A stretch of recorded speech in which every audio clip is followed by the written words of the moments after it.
So here she is, the QAV R2 from Lumenier. This frame's been out for quite a while now, but when Banggood were asking me if I would do some reviews for them, I was looking for some stuff to review. It caught my eye, and Banggood are selling a lot of their Lumenier stuff now. You can buy the Johnny FPV motors, etc. And in case you think Banggood are the spawn of the devil and out to pinch your mother, this is original kit. Comes in this very nice box. You get some very, what do we get? Everything comes nice and bagged. Standoffs and foam landing feet, hardware, sort of nice sort of silicone battery pad,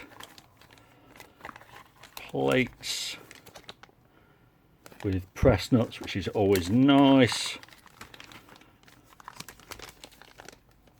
and arms. And the reason I haven't bought this myself is in the photos it looks relatively ugly, and I like my frames to be kind of slick looking, which I know is a bit poncy, but it's just how I roll.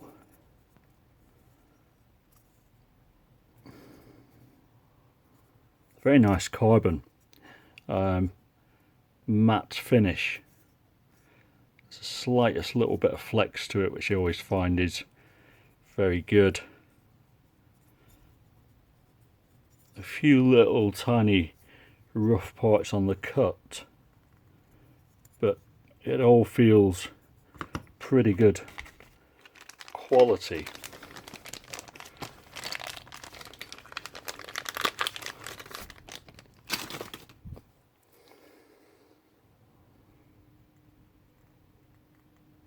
Yeah, carbon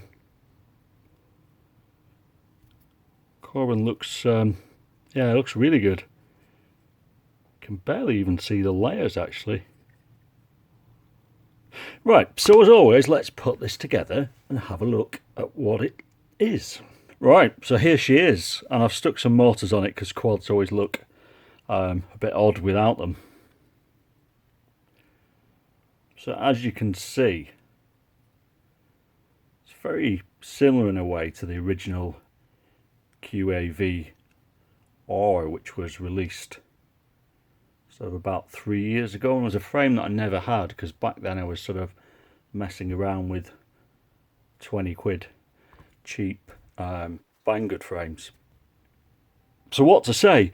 If we just go over this is obviously a classic sort of bus style frame. Very different than what I tend to fly these days. We've got a 2mm top plate, we've got 2.5mm bottom plate, and we've got these chunky 4.5mm arms. And if we look at the bottom, you can see the amount of engineering that's gone into making sure these arms don't wiggle at all. Almost kind of over-engineered, so they all kind of meet in the middle in this square design. We've got this central bolt or screw which goes down the middle to stop them moving, and then you've essentially got 3 further bolts which go into the press nut here. One is the stack bolt or screw, and the third one goes into this standoff, and the whole thing feels super rigid, like literally like a tank. It really does feel like a frame that's gonna survive, and everything about it is sort of chunky. The way that the arms protect your motors, which would be great if you're car park bashing and stuff like that. In fact, Graham from Norfolk FPV still uses his QAV, or the original one I think, for car park sessions. So this is sort of, I suppose, really an update on an old classic. And I didn't think I'd sort of like it, but in your hands it just feels really sort of solid. The carbon seems really good quality, and there's just a sort of sense of sturdiness about it which would probably give you confidence in the air. I mean, there are a few sort of criticisms in terms of stuff it comes with. Well, you get Obviously the lipo pad, which would go here, ugly cut in terms of its style. We get 4 of these foam sponges. You get 2 soft mounts, presumably for your camera, a couple of zip ties, and they do nicely give you some motor screws.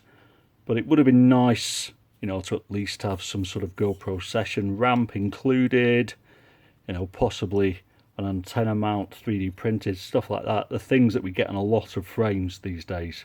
It seems quite Spartan, although what they've actually given you is really, really good quality. I mean, if we look at it in terms of, if you put a GoPro session mount on the front, the bolts, by the way, are 30.5mm across. This is a hyperlow mount, so that would fit on there, but the rear ones, as you can see, are further back. But this is just to give us an idea of space. So this is a 1000 milliamp hour 6S pack, which is about the same length as the sort of China hobby line ones, and you can see it's pretty much sort of made to measure. There isn't really a millimetre of free space, although this is obviously quite a big mount. If you just used a ramp, you'd have more space. In terms of weight, I weighed this guy without the motors. The frame itself with the hardware you see comes in at just over 120 grams, and if you add on this stuff, you're looking at about 125 grams, which puts it firmly actually in a good sort of weight category for a chunky freestyle quad. Obviously we've got this classic squash X design. The body itself is quite short, so it should feel really balanced in the air, and yeah, the whole thing just reeks of quality.